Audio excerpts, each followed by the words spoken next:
Hey, what's going on, guys? I'm Long John. So I made a video yesterday that went really well because Prop Hunt is fairly new, and that video was a tutorial on how to copy the exact settings from Prop Hunt, the game mode that Fortnite came out with, into your own creative match. So if you haven't seen that video, I'm going to leave that link down in the description below and also in a card above. That way you can cross-reference exactly how to set that up. And this is going to be the more advanced tutorial to cover some of the things that we didn't get into yesterday because there were some unanswered questions that we had that I'm going to be able to point out to you right now. So the questions that went unanswered yesterday were, how do you make the hunters in their own building, in their own shed per se, and they can't get out until a certain amount of time goes off until the props can hide and that way get what they need, so that way they're not going to be spotted right away. The second question that we had was, how do you make the coins be delayed in showing up, so that way if the hunters are in a shed and they're locked up there for 15 seconds, let's say, that the props can't just go down in the map right away and just collect coins and get all these points. So I'm going to show you exactly how to set this up, which is probably what they did in the actual Prop Hunt game. So let's go through the tutorial step by step. Hang in there, we'll get through it and make it exactly customized on how they do it. So first things first, to make this easy, I'm going to use an existing prefab, and it's called the Big Shed. Now the Big Shed is perfect for putting your hunters in because it has a couple of those walls right there that are easy doors to get out of. So as you can see, I plopped it down already. Now in my map, and same thing I believe in the Prop Hunt map in Fortnite, all the things are indestructible. So how do you make this destructible but also have indestructible on at the same time? For example, if I'm inside here, I can't hit anything, I can't get out if I'm the hunter until a certain amount of time goes off. That is where the next handy tool that we're going to be using is an explosive device. So if we go back into our devices, go on over to explosive device, you can throw down the explosive device and absolutely customize it to your liking. So I already put one down, and I actually shrunk it down where it's hidden on this wall right here. I'm gonna show you what the customization looks like. You'll want to copy exactly what I do. So the customization, you're going to want to have player damage set to 0, so that way if you're close to the wall, you're not going to get damaged as a hunter. The structure damage, I set to 50. I did play around with it. That's all you need to get rid of this wall on this prefab. Damage indestructible buildings, that's going to be key to have on if you have, or say yes to, if you have indestructible settings on in your game. So that is going to damage this one wall to blow up so that we can get out. Health really doesn't matter, it's set to 1. The blast radius, again, I played around with it. You can have that set to 0.25. Knockback, I have off. Ignore team for damage, none. Explode on proximity range, off. Ignore team for proximity, none. Time to detonate from game start. This is solely up to you. I actually was playing around with myself and I had it on 15 seconds and that felt pretty good. You can do it 5, 10, 15, 30, that seems excessive. Whatever you want it to be. I'll put mine on 15 for now. Display damage numbers off, proximity delay off. Play audio, I don't want audio on there. I just want the wall to go away and just look like this isn't even there. Show health bar, no. Health bar style, default. Hide HUD icon at. I just left it at the 2 meters, I believe.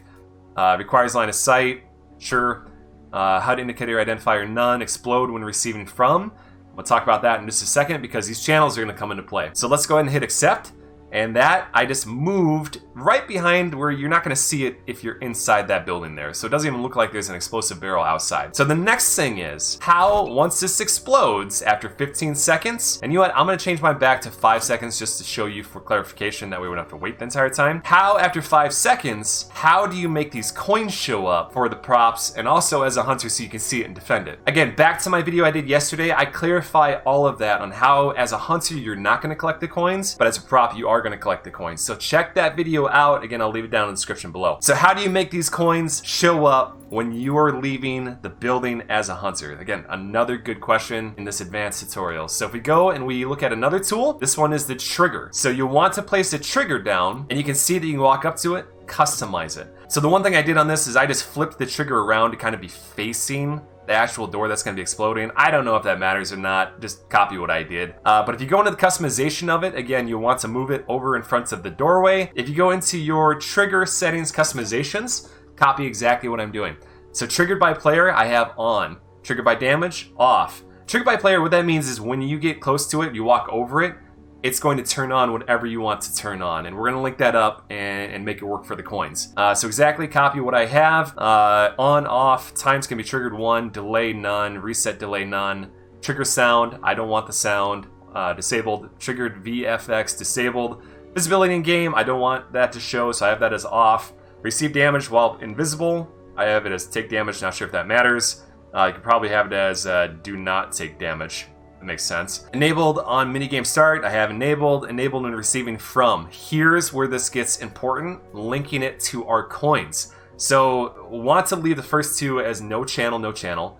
And then the very bottom one, when triggered transmit on, have that as channel 1. So we're gonna go ahead and hit accept. And what that means is when you walk over this, these coins over here, we're gonna walk on over and customize each one if you have numerous ones out there. Otherwise, if you just customize the first one, then copy and paste them, that's probably the easiest. But you want to customize the coin. And again, referencing my video I did yesterday where it actually talks about the specifics of setting up prop hunt. This is just talking about the questions that were unanswered yesterday. So again, copy exactly what I have. I'm going to scroll on down to turn visibility on when receiving from. And we're going to want that to be channel 1. The other two you don't have to worry about, just leave it as no channel. One other thing that, again, I mentioned in yesterday's video, visible to opposing teams. So if I'm the hunter, I want to see these things, but I don't want to collect them because I don't want to get points. The only way I get points is if I kill the props. So you're going to want to have the coin be visible to opposing team until collected. So back to turning this on when I walk over that thing. Channel 1, let's hit accept. And right there, that's exactly the settings that you need to be the hunters coming out and triggering these coins to turn on. One last thing I forgot to mention. Let me go in. Because you're going to want to have your spawn pads, and I hate saying this like I'm a broken record, but you're going to want to reference my other video I did yesterday. You're going to want to have your spawn pad for your team hunter. So team number 2 in my case as my hunter team, and that again is referencing the video that I did for the walkthrough yesterday. So make sure your spawn pads are inside the hut here. That way your hunters are going to spawn in here. You're going to have to wait. Those coins are not going to show up until this explodes and you walk over it. One last thing before we actually test this and show you. Yesterday, I did not show my island settings. I left it in the comments and also in the description. But the my island settings, just a couple things, few things to tweak in this one. Voice chat, if you want to set to all, team, or none. Probably team or all is probably the best. I like all. Teams, you want 2 teams. Spawns, you can leave it the way it is. And then total rounds, 2. Because that's going to be an equal chance for your props and then your hunters to swap sides. Team rotation every round, so that way it will just change in between rounds to swap the teams. So time limit, make it whatever you want. 3 minutes is what I did. 4 minutes is probably good for prop hunt. Not too long, not too short. But let's start the game so I can show you exactly what I'm talking about, and hopefully it puts me where I need to. Yep, so it did put me here, and you're gonna see in a moment. I can see the coins, but they disappear out there, just for an example's sake. In 5 seconds, this is gonna explode. Look at that, it exploded. I can't damage anything else. So that's good. And if I walk out, I just triggered the coins to appear.